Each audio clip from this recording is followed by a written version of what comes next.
अपनी नज़र को बदलो। एक बार एक बहुत बड़ा नेता एक साधु के छोटे से आश्रम में गया। वह साधु के बारे में बहुत सुना था, तो उसके मन में आया कि मैं एक बार जा करके देखता हूँ कि लोग उसकी इतनी तारीफ क्यों करते हैं। जब वह उस आश्रम में गया तो वहाँ पर एक छोटा सा कमरा था, जहाँ पर एक कालीन बिछा हुआ था। वहाँ पर कुछ लोग नीचे बैठे हुए थे और साधु जी सामने बैठे हुए थे। कुछ सवाल जवाब चल रहा था। वह नेता उस आश्रम में आया और उस नेता के साथ में 4 बॉडीगार्ड भी थे, और उसकी यह आदत थी कि जहाँ पर भी वह जाता था, लोग अपनी जगह से खड़े हो जाते थे और उसकी तरफ देखते थे, हाथ जोड़ते थे और सर झुकाते थे। लेकिन यहाँ पर ऐसा कुछ भी नहीं हुआ। साधु व्यस्त होने के कारण उसकी तरफ देखा तक नहीं। तभी नेता को लगा कि यह बेइज्जती है मेरी, और वह इस बात से गुस्सा हो गया। नेता ने थोड़ा गुस्से से साधु की बात को बीच में टालते हुए कहा कि मैं आपसे कुछ कहना चाहता हूँ।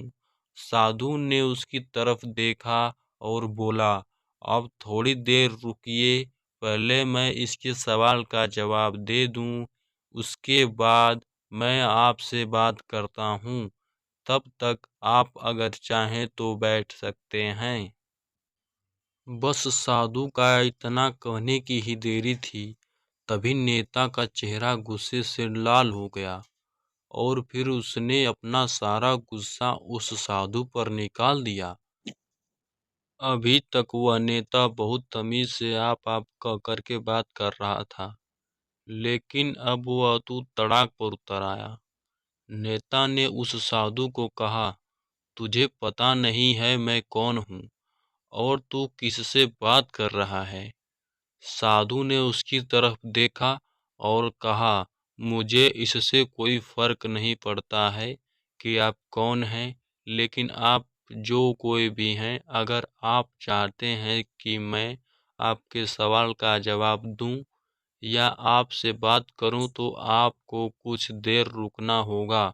और साधु की यह कहते ही नेता गुस्से से पागल हो गया और वहीं सबके सामने चीखने चिल्लाने लग गया, अब मैं तुझे तेरी असली औकात दिखाऊंगा। तूने मुझसे पंगा लेकर के ठीक नहीं किया। तुझे पता नहीं मैं तेरे बारे में क्या सोचता हूँ। साधु ने फिर से नेता की तरफ देखा और बड़े ही प्रेम से कहा कि मुझे इससे कोई फर्क नहीं पड़ता कि आप मेरे बारे में क्या सोचते हैं। आप जो चाहें वह मेरे बारे में सोच सकते हैं।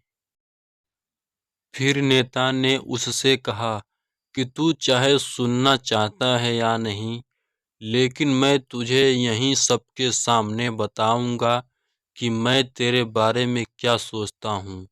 तू कोई साधु नहीं है, तू एक बहुत ही घटिया इंसान है। तू एक ढोंगी है, पाखंडी है, और यहाँ पर जितने भी लोग बैठे हैं उन सबको बेवकूफ़ बना रहा है। तेरा बस एक ही मकसद है, इन लोगों की जेब में जितना भी पैसा है वह सब तेरे पास में आ जाए। तू अपने फायदे के लिए इन लोगों का इस्तेमाल कर रहा है, और अब मैं तुझे नहीं छोड़ने वाला हूँ।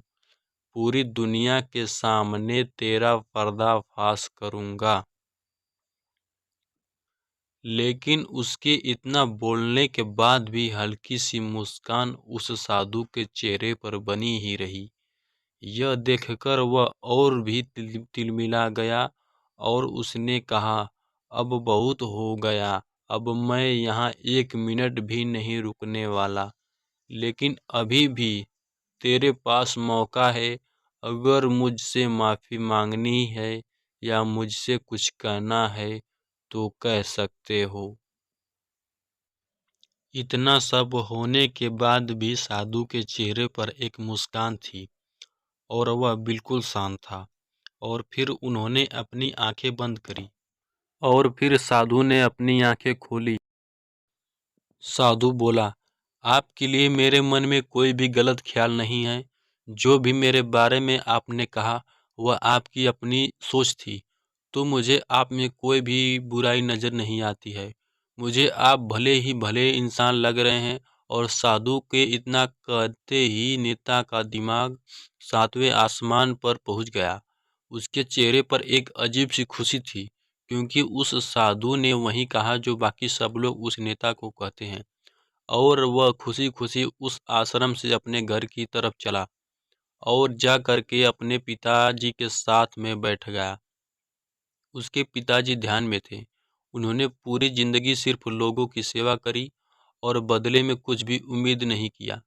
तो थोड़ी देर बाद जब उन्होंने अपनी आंखें खोली और देखा अपने बेटे को अपने साथ बैठे हुए, तो उनके बेटे के चेहरे पर आज एक अजीब सी खुशी थी, जो आज से पहले उन्होंने कभी नहीं देखी थी।